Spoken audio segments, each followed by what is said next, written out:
We're still here on the bluff at Southern University, Baton Rouge, Scotts Bluff, standing here at the grave site for the founders.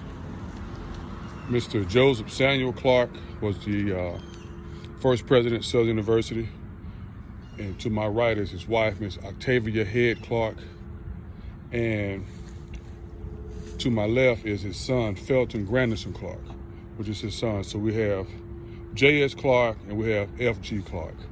Those names are very important and hold a lot of prominence in Louisiana. Still, there's the bluff there. There's a river, the tugboat pushing. And directly behind me, I'm going to turn around once this vehicle passes, is the dorm I used to live in, Bradford Hall. If you look at on the bottom floor, the two windows in the middle with the little brick spacing, my room was on the left of that, was to the window on the left.